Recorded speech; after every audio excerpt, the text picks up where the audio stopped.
First up with Kane Cornes, thanks to Sportsbet. I'm Sarah, Olle and Kane. 8 teams have been whittled down to 6 this final series, and the Gold Coast Suns are among the winners after an epic 1-point win over Fremantle. It was rocking at Optus Stadium. 57,000 there. McAndrew went forward. He just shoved himself forward and took a contested mark and kicked the goal. It was unbelievable scenes. 57,000, the biggest crowd that they've ever played in front of. There was a few Gold Coast fans there. And then this man, what a selection it was by Damien Hardwick. The sub came on, looked like a goal. They celebrated like a goal. It may as well have been a goal because a point was just as good with 9 seconds to go. And Gold Coast have a famous win. It was an epic game of footy, Sarah. It was everything you love about finals. Both teams were outstanding. I thought result could have gone either way. But in the end, this young Gold Coast group get it done and they stay alive. You really couldn't script that finished at all. One thing I was so impressed by with Damien Hardwick's side is that they didn't once appear overawed by their first final. In fact, they were tough as nails, Kane. It was everything that you want from a final. Like the contest stuff from both teams. It's hard to be critical of either team, really, but we're just showing some of the desperation, the tackles, the turnover, the pressure. Put your head over it when you need to on the ground and in the air. It was honestly, it was outstanding. It was a joy to be there in a season that has been pretty flat in terms of the disparity between the best and the worst. We've been waiting for a final series, and every one of the games have delivered on what we thought they would. But I think that was the best of them. Now, Ben King, a return of 0 goals and 3 behinds, doesn't really jump out at you when you just look at the stats sheet, but you like some moments of his, particularly late in the game. Yeah, I just reckon they can use him up the ground more. Early in the game, he nearly got a goal out the back. He's got unbelievable athleticism, but too often for me, he's stuck in the goal square. So look at his burst away, the spin and then the speed. I'd love to see him get up the ground, Jeremy Cameron style, and have more of a licence. Now, clearly, he's at his best when he's inside forward 50. He's a goal-kicking machine. Like, that's what he does. He's not a high-possession player by any means. But have they used him to his full potential? I'm not sure that they have. And Ethan Reid did a pretty good job on Alex Pearce for the most part. Pearce had an outstanding last quarter. Ben King played a little bit higher up the ground, which I really liked. So I wouldn't mind seeing that a bit more from Damien Hardwick.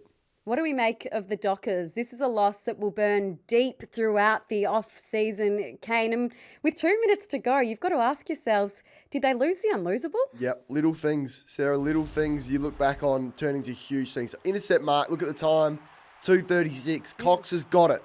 If he goes in the middle there to Brayshaw, it's pretty much game over because Brayshaw's got the option to go either side of the ground and stretch them right out. They get hemmed into this side. They take a 20 seconds or so off the clock, and this kick from Ryan is too central. That's got to be boundary, and Darcy's got to compete. He cannot be outmarked there. I mean, terrific from Yuleland. What a player he is.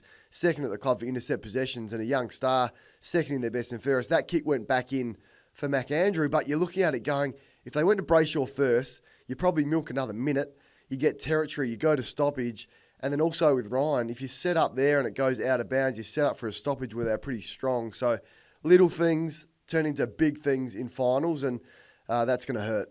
And it probably was symptomatic of Fremantle throughout the season. When they had a bit more dare with the ball, they were more fun to watch and more often than not got the job done, Kane. It was so lovely to see David Swallow get his moment. His career has another chapter, but the book is closed for Nat Fyfe, the dual Brownlow medalist at Fremantle. Well, arguably the best player to ever don the Dockers colours.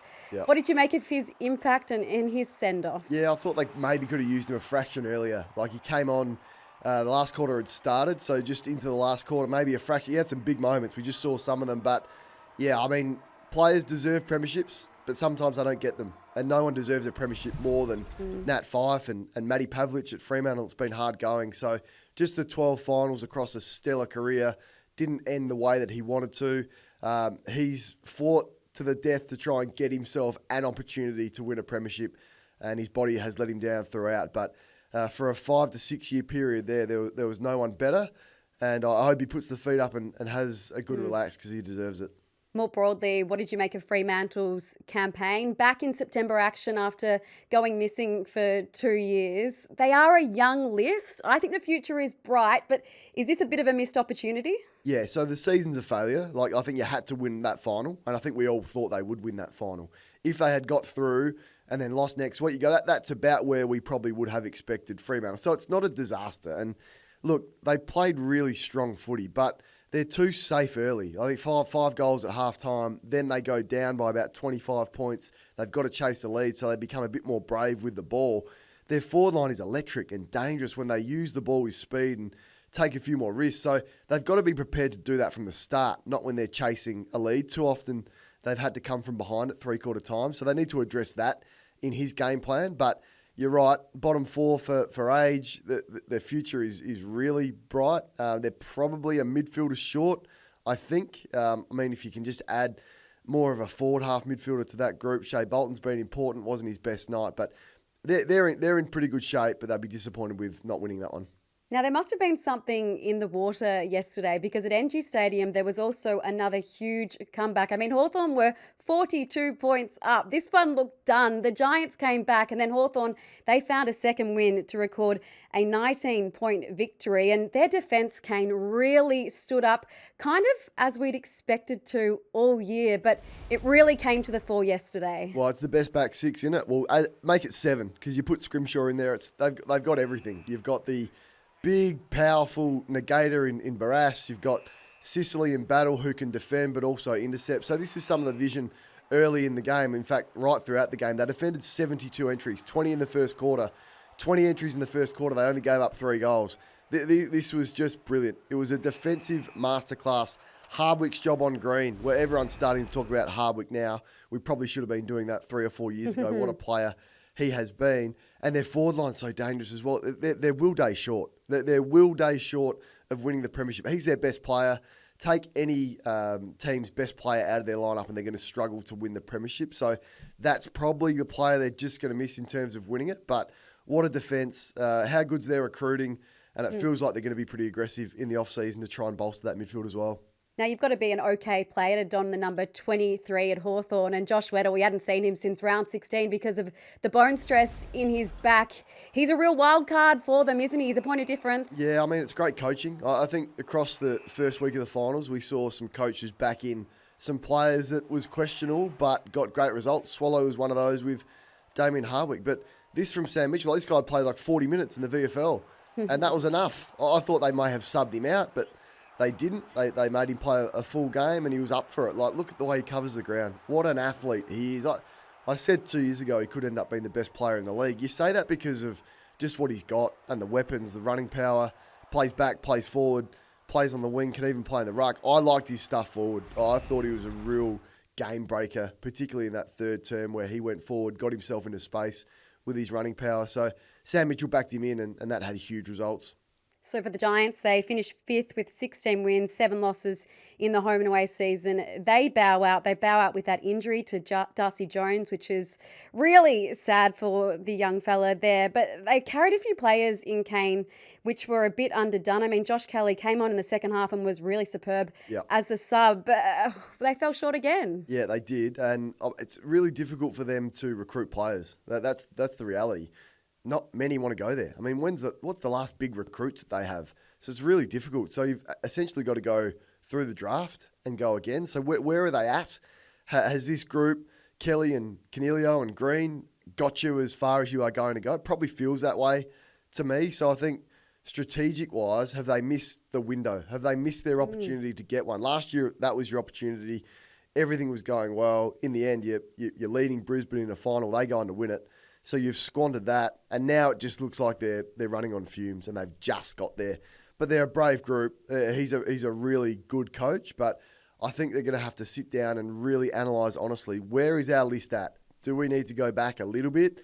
Is there a possibility to recruit some players and top up and go again and have one last crack while Toby Green is still somewhat in his prime? Or do we need to be a bit more aggressive, maybe trade a couple out, go back to the draft and start to rebuild? I probably think it's the latter. I probably think this group has got about as far as they are going to go in terms of winning it. And the last place you want to be is about that, pick 12, 13 in the draft. You don't want to be there. That's not going to be any good for you. So, they got some strategic decisions that are important in the off-season. Death, taxes and Geelong making another preliminary final, Kane. They are consistent and Chris Scott has got them back there again. They completely outclassed Brisbane and outran them as well, didn't they? Yeah, so I ran into a couple of Geelong people on the morning of the game and you just have a chat about the game. You know, they're not overly confident or arrogant or anything like that, but they just thought that they could outrun them. They thought that they could get them with their running power. And this has been, I mean, the way that he has evolved his list, Chris Scott and their list management group, who are as good as anyone, they just have all runners. If you can't run, you can't play. And it's different to what they looked like in 2019, 2020. They've completely changed the outlook of their side. Dempsey is a track athlete. Blixarves is a track athlete. Manor can run. Like even Shannon Neal here. If you can't run, you can't play for Geelong. They're like, this is... He's like, a big bloke, isn't he? He's huge. Look at him go. So, and it came true. Like they probably thought Brisbane were just a fraction underdone. Berry and Neal coming back in that hadn't had the loads. But this group on the MCG, no wonder they don't care about playing on the MCG when they've earned a home final. The wide open spaces suits them perfectly. Close, Myers, Smith, Holmes, Blixarves, Dempsey, they can all run. It's unbelievable. And to be there live and see that, they just ran them into the ground. Now, I'm not surprised to see on this rundown here, Kane, that we've got a little segment here about the taggers and indeed the double tag at Geelong. Yeah. Mullen and O'Connor, I mean, they're role players, but they're so much more than that, aren't they? Sarah, I'm so glad you put this on the run sheet. I'm so proud of you. Like it's been all I've learnt something. Yeah, it's so good of you to do this. And you've even found the vision. Like McCluggage, if you allow him to get into space in the forward half, I saw the round 24 game against Hawthorn. It was like 19 disposals in the forward half, double-digit score involvements. And then you go, okay, we're not going to allow him to do that. So one handball in the first quarter for McCluggage. There's O'Connor on Rayner. What the frustration does in this, the free kicks off the ball. Now, this was, I mean, everyone's had their say on this. I don't think you need to grill me too much to know my thoughts. It's a disgraceful decision. But what everyone tells me in 2025 is that you can't tag. We can't tag. We got to back our own midfield in. If you tag the opposition, you get dictated to and it affects your structures. Yet the best coach in football goes, you know what? Not only can we tag with one, we're going to tag with two. And then Atkins can also do a run with roll on an inside mid. It's amazing how that has changed and the impact that those two negating players have had on this group. We know that health is so important at this time of year, and unfortunately for the Lions, they've just got no luck in that department whatsoever, and this is the toll at the moment. Eric Hipwood was the surprise one, the ACL, which they've revealed, so he is out, but Lachie Neale too, that calf, it just makes it almost impossible, I would say, for this side to go back to back. Yeah, so it's just the toll of 6, 7 long seasons, playing finals in all of those, shorter pre-seasons, a couple of ageing bodies there, a couple of players that have long injury history. So it's going to make it hard. But if it's not this year, they're going to be okay, Brisbane. They'll be fine. They've got Ashcrofts and Fletchers and more academy players coming in, they tell me, and Oscar Allen and whoever else they're going to go after, Draper, that they're going to be absolutely fine. So maybe, I still think they beat Gold Coast. I think that will happen. We'll get to that shortly. But maybe this year's not the year just because of the taxing workload that they've had for a long period of time. But they're not going to go anywhere, Brisbane. Now, if we get you to cast your mind back to Thursday night at Adelaide Oval, it feels like a while ago now, but how impressive was Craig McRae's side, who really just limped into finals, but it was all set up in the back half. Darcy Moore, their skipper, I thought was instrumental and symptomatic of that defence. Yeah, so what a challenge it is for Adelaide and their three tools, which you and I have spoken about a lot this year. They're coming up against what I think is the best defence. That's Hawthorn's this week. They're going to have to compete harder than this. 28 intercept marks. He took 9. That can't happen again for Adelaide. So if you're going to pick 3 tools in your forward line in finals where the tools don't really dominate, and we've seen that, haven't we, in the first week. It's not the tools that get you in finals. It's usually the smalls and the medium-sized, powerful players. So if you're going to pick all 3, which he will again, you're going to have to compete stronger because it's Battle, it's Barras, it's Scrimshaw, it's Sicily this week, and they're better than the Collingwood defence. So that's what makes Friday night really interesting. And Matthew Nicks will back those 3 tools in to get it done again, but they're going to have to compete harder. Time now for the temperature test, thanks to Sportsbet. And not many teams left came, but you've got a clear number 1 seed in Geelong. Yeah, I think Geelong look the best, don't they? The week off's important for a group of players who were worried whether their leading to finals had been strong enough. Don't worry about that. They hadn't missed a beat, so they'll be able to manage themselves perfectly. I think they're on the better side of the draw, Geelong. And then Collingwood clearly second when you win through to a prelim final. I think Brisbane, Hawthorn or Adelaide are about even, and Gold Coast just the rung below. But No 6 chance left. for the Suns? No chance? No, I give them a chance to beat Brisbane, but I just think if you're seeding the last remaining 6, that's how I've got it. Let's have a look at the semi-finals, which are coming up next week because they are mouth-watering. Adelaide and Hawthorn on Friday at Adelaide Oval, and then Brisbane and Gold Coast at the Gabba. I mean, the AFL must be licking their lips at that fixture on Saturday, Kane. Yeah, definitely. And both teams don't love each other. All 4 teams, particularly the Q Clash. There's not a lot of love there. And Hawthorn have had some big games in Adelaide, none more so than against Port Adelaide in the same game last year. So they know what they're walking into. Early feel, who wins? Probably, we do dismiss the qualifying We final get sucked loser. in, don't we? But in recent times, there's been a few straight sets. So I give Hawthorn a real shot. I think Brisbane will be too good for Gold Coast. All right, that's been another episode of First Up with Kane Cornes. Thanks to Sportsbet. We'll see you next week. What's gambling really costing you? For free and confidential support, call the number on the screen or visit the website.